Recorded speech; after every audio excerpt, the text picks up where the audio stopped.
So joining me now for more, former congressman and head of the Permanent Select House Intelligence Committee, the former chairman of that committee, Mike Rogers.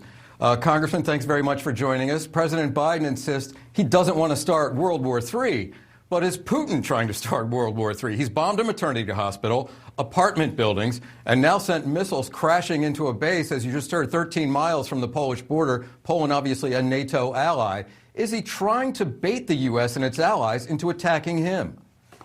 You know, I don't think so. I'm going to have a little bit of a different take on this. So we've been very public, we in the United States and our European allies, and even the Ukrainian forces, about thumping their chest about all the materials that are flying across the border coming into Ukraine to support their effort. And all of those should continue. Matter of fact, I argue we should ramp them up. But maybe we should stop talking about it. So what I think Putin is doing is taking out the areas that are logical, logistical staging areas, places where those weapons might go and be accumulated before they're dispersed around the country. So I don't think he was trying to get close to Poland as much as he was trying to send the message that, listen, you all want to bring stuff in. Guess what?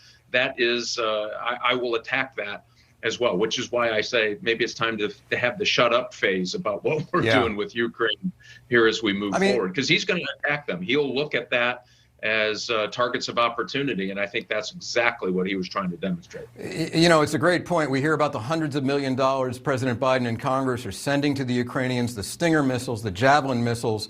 How are they getting into Ukraine? How are they getting into the Ukrainian army, which is wreaking such havoc on the Russians as they try to advance? It only makes sense. You make a good point.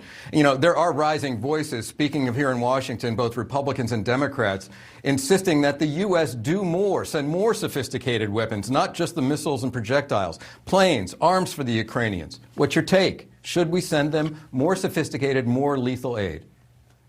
Absolutely. And we don't have time. So they're on the outskirts. They've already started their bombardment campaign. And remember, Putin doesn't care if Kyiv looks anything like it does today when he's done with it. He doesn't care. What he wants is what he's trying to get. He's trying to get the government deposed. He's trying to take the capital. That's his brass ring.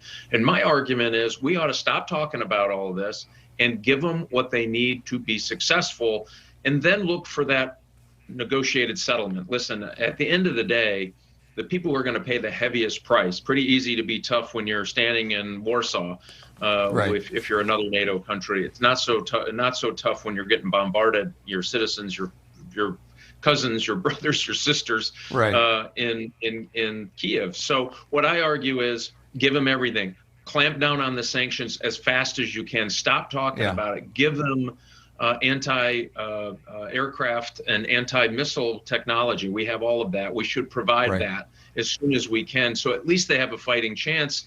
And then you sit down with Putin and say, all right, this has got to end. Otherwise, it's going to be bloody on both sides. The real people who have to make that decision are the Ukrainians, by the way. Okay, next question in your wheelhouse. The former chairman of the Intelligence Committee in the House of Representatives. The U.S. all along has revealing Russia's secrets. Their request to China is the latest thing for help in Ukraine. That was revealed, leaked out over the weekend. It looks like another example of beating Putin at his own propaganda game, previewing his possible plots he would use as a pretext for escalation. They've talked about false flags, has the U.S. government, chemical attacks, trying to get out ahead of Putin. Is this sort of a new use of American intel, and is it smart?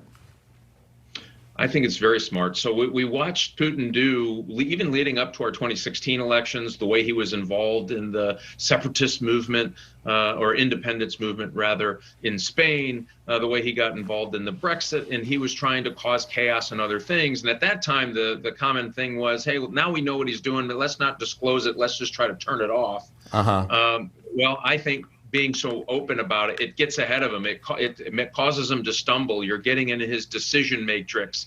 All of those things are causing problems for their normal playbook. And I think that's really smart. I think it's great. I would continue to do it. Every time we get something that is of that value, where we know he's going to we can either use it against him, for the truth, by the way, or we can short sheet the bed when he tries to use it either against Ukrainians or the West. I say we should do it. I think it's a very effective use of our intelligence services. Fascinating game of cat and mouse, spy versus spy. Former Congressman, head of the Permanent Select Committee on Intelligence in the House of Representatives, Mike Rogers. Thanks very much for joining us. Thank you for watching. Click the red subscribe button below so you can get more of NewsNation's fact-driven, unbiased coverage.